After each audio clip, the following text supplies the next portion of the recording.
नमस्कार दोस्तों, यूपीएससी सी set series का ये दूसरा टेस्ट है। आई होप आपको पहला टेस्ट पसंद आया होगा। तो चलिए टेस्ट शुरू करते हैं। पहला क्वेश्चन है, ये बड़ा क्वेश्चन है जो जैसे इतनी सब चीज़ें दी हैं और उसके बाद 3 क्वेश्चन होते हैं। तो ये सब सॉल्व करने से आपके 3 क्वेश्चन सॉल्व होते हैं, तो इनसे डरिएगा मत, ठीक है। तो क्या कहता है ये, एक प्रस्ताव उपाय पेश करने के संबंध में एक सर्वेक्षण हुआ। 2878 व्यक्तियों ने भाग लिया, जिनमें से 1652 पुरुष थे। 1226 व्यक्तियों ने प्रस्ताव के खिलाफ मतदान किया, जिनमें से 796 पुरुष थे। 1425 टोटल व्यक्तियों ने प्रस्ताव के लिए मतदान किया। 196 महिलाओं ने कोई निर्णय नहीं लिया। ये सब दिया है, ठीक है। प्रस्ताव के लिए कितनी महिलाओं ने मतदान किया, हमें ये ज्ञात करना है कि कितनी महिलाओं ने प्रस्ताव के लिए, कुछ ने खिलाफ भी किया, उन्होंने कोई निर्णय नहीं लिया। तो हमें ये बताना है कि महिलाओं ने प्रस्ताव के लिए कितनी महिलाओं ने मतदान किया। चलो क्वेश्चन स्टार्ट करते हैं। देखिए टोटल कितने थे, 2878 व्यक्तियों ने भाग लिया। 2878 व्यक्तियों ने भाग लिया, जिनमें से 1652 पुरुष थे। 1652 पुरुष थे, तो महिलाएं इनमें से अगर घटाएंगे, ये टोटल थे, ये पुरुष 6, 2, 2, 1, ये महिलाएं हो गई, ठीक है। उसके बाद 1226 व्यक्तियों ने प्रस्ताव के खिलाफ मतदान किया, जिनमें से 796 पुरुष थे। 1226 ने खिलाफ यानी अगेंस्ट मतदान किया, जिनमें से 796 पुरुष थे। तो महिलाएं 0, 3, 4, 430 महिलाएं हो गई, ठीक है। उसके बाद 1425 व्यक्तियों ने प्रस्ताव के लिए मतदान किया। 1425 ने प्रस्ताव के लिए किया, ठीक है। और महिलाएं 196 महिलाओं ने कोई वोट ही नहीं दी। लेकिन ये महिलाएं थी, 196 महिलाओं ने कोई वोट ही नहीं दी। पहले महिलाएं जिन्होंने अगेंस्ट किया ये रही, जिन्होंने कुछ नहीं किया वो ये रही। इनको जोड़ देते हैं, 196, 6, 9, 3, 12, 1, 6, 626। कुल महिलाएं कितनी थी, 1226। तो हम कुल महिलाओं में से जिन महिलाओं ने अगेंस्ट वोट दिया और जिन महिलाओं ने नहीं वोट दिया वो निकाल लेंगे। तो 600 महिलाएं वो थी जिन्होंने प्रस्ताव के लिए वोट दिया। तो यहाँ आंसर क्या हो जाएगा, 600। आई होप आपको समझ आया होगा। अब अगला क्वेश्चन हम उसी डाटा के हिसाब से कर लेंगे। How many males were undecided, कितने मेल ऐसे थे जो अनडिसाइडेड मतलब जिन्होंने वोट नहीं दिया, वो मेल। देखते हैं। देखिए यह भी आसान है, बस आपको कंफ्यूज नहीं होना है। अब हम ये देखते हैं, टोटल पुरुष इतने थे, ठीक है। प्रस्ताव के खिलाफ इतनों ने मतदान किया और प्रस्ताव के लिए कितनों ने मतदान किया हमें ये नहीं पता, लेकिन हमें ये पता है कि कुल इतने व्यक्तियों ने प्रस्ताव के लिए मतदान किया था और 600 महिलाओं ने भी। तो 1425 में से अगर हम 600 घटा दें, 825 बचता है, ठीक है। अब हमारे पास जिन्होंने खिलाफ किया और जिन्होंने उसके समर्थन में किया वो पता है, तो हम उन दोनों को जोड़ लेंगे। 796, तो ये आया 11, 1, 2, 1, 16, 1621। तो कुल कितने पुरुष थे, 1652 माइनस 1621, 1, 3, 31। जी हाँ, 31 ऐसे पुरुष थे जिन्होंने वोट दिया ही नहीं। अगला question, how many females were not in favour of the proposal. ये तो हमने पहले ही चेक कर लिया कि कितनी फीमेल्स प्रपोजल के फेवर में नहीं थे, नॉट इन यानी अगेंस्ट थे, जो हमने अगेंस्ट निकाला था। क्या था, कितनी महिलाएं थी, 430 महिलाएं ऐसी थी जो अगेंस्ट थी। तो इसका आंसर भी क्या आ जाएगा, 430। चौथा क्वेश्चन अगला देखते हैं। ये इस सीरीज़ का बेस्ट क्वेश्चन कहूँगा मैं, क्योंकि रीजनिंग का क्वेश्चन है और दिमाग हिला दिया था इस क्वेश्चन ने। देखिए A B C D E एक ही परिवार के सदस्य हैं, ये जो सबसे इम्पोर्टेंट चीज़ है। रीजनिंग में आपको एक एक लाइन ध्यान से पढ़नी होती है। 2 पिता हैं, 2 पुत्र हैं, 2 पत्नियां हैं, 3 पुरुष हैं और 2 महिलाएं हैं, लेकिन टोटल सिर्फ 5 ही हैं इन 5 में से। ठीक है, अब हम 2 पिता मानते हैं, ये 2 पिता हैं।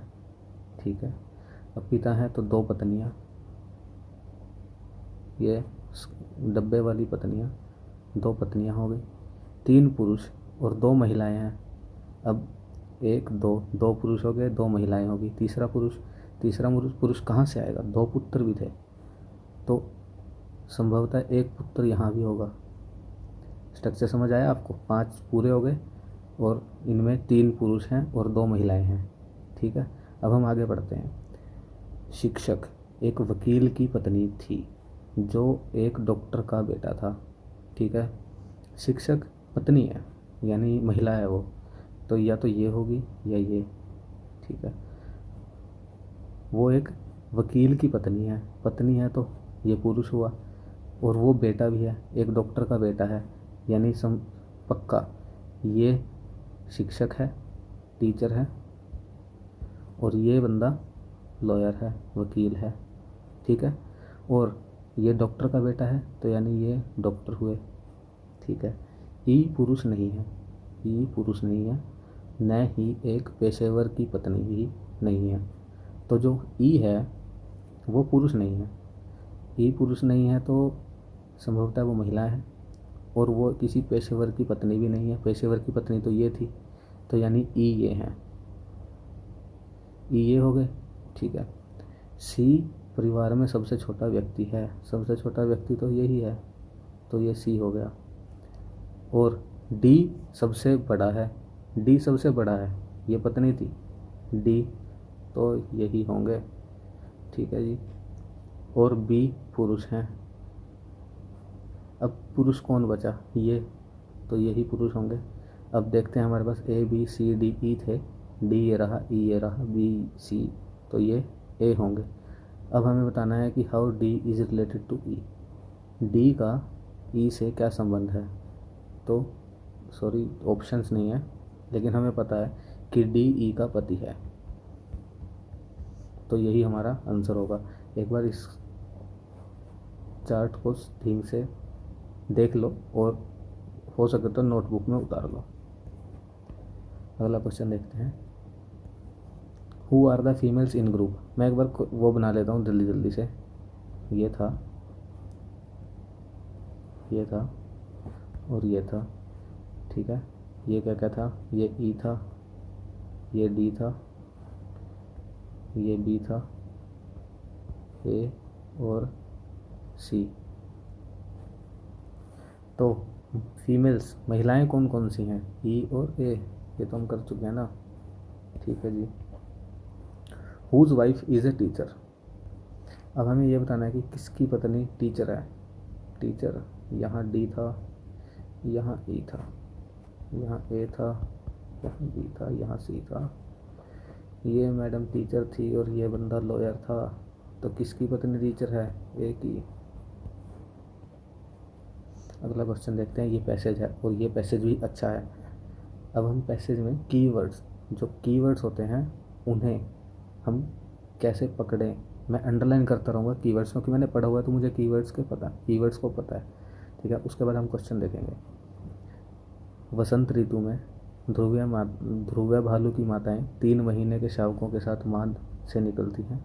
माँ भालू ने 8 महीने तक उपवास किया, लेकिन यह युवा को अपने शेष भंडार तक पूर्ण पहुँच की मांग के लिए नहीं रोकता। यदि 3 शावक होते हैं तो सबसे मजबूत अतिरिक्त भोजन प्राप्त करने के लिए खड़ा होता है, वह दूसरों की कीमत पर भोजन करता है। सबसे छोटा शावक मजबूत भाई बहनों के लिए कई बार भोजन खो देता है। माताएं अपने शावकों की सुरक्षा करती हैं, लेकिन भोजन के लिए पारिवारिक प्रतिद्वंद्विता को नज़रअंदाज करती हैं। 21 साल के फोटोग्राफी करियर में मैंने केवल एक बार समूह के सबसे छोटे को शरद ऋतु तक जीवित रहते देखा है। ठीक है जी। क्वेश्चन देखते हैं। मादा ध्रुवीय भालू जन्म देती हैं, वो जन्म कब देती हैं? अब जन्म के बारे में यहाँ तो कहीं लिखा ही नहीं है कि कब जन्म देती हैं, लेकिन पहली लाइन में ट्रिक है। वसंत ऋतु में जब ऑथर ने देखा कि तीन महीने के शावकों के साथ बाहर आई, तो वसंत से 3 महीने पहले क्या होता है? सर्दियाँ। तो डी आंसर होगा इसका। जी हाँ, ये अप्लाइड रीजनिंग है। ठीक है, तो दूसरा क्वेश्चन देखते हैं। मादा भालू शावकों का पक्ष लेती है? नहीं। शावकों को भोजन के लिए लड़ने देती है? जी हाँ, ये लिखा है ना, लेकिन भोजन के लिए पारिवारिक प्रतिद्वंद्विता को नज़रअंदाज करती हैं। 9वां, परिच्छेद के संदर्भ में निम्नलिखित धारणाएं बनाई जा सकती हैं। ध्रुव भालू शिकार की अनुपस्थिति के कारण 8 महीने तक उपवास करता है। देखिए, वो उपवास करता है, ये लिखा है उपवास करता है, लेकिन उसमें कहीं यह नहीं लिखा कि शिकार की कमी के कारण नहीं, वो सिर्फ अपने बच्चों के लिए भंडार बचाती है, इसीलिए उपवास करती है। तो पहला तो गलत हो गया। ध्रुव भालू हमेशा 3 शावकों को जन्म देती है? नहीं। ऐसा कहाँ लिखा है? ये लिखा है यदि, इसीलिए मैंने कीवर्ड्स अंडरलाइन किए थे, यदि 3 शावक हैं तो। ठीक है, तो दूसरा भी गलत, पहला भी गलत, डी आंसर। देखते हैं 10वां। ये भी बहुत इंपॉर्टेंट क्वेश्चन है और बच्चों को दिमाग को हिला के रख देता है ये क्वेश्चन। उपरोक्त ग्रिड में त्रिभुजों की कुल संख्या बतानी है हमें। ठीक है, इसके लिए मैं क्या कहूँगा, आप पहले त्रिभुज देखो किस प्रकार का है। ये एक इक्विलेटरल ट्रायंगल है। इक्विलेटरल मतलब हिंदी में तो नहीं पता, बट हाँ, जिसकी सभी भुजाएं समान हो। ये सभी भुजाएं समान हैं, ये भी सभी भुजाएं समान हैं, ये भी सब समान है।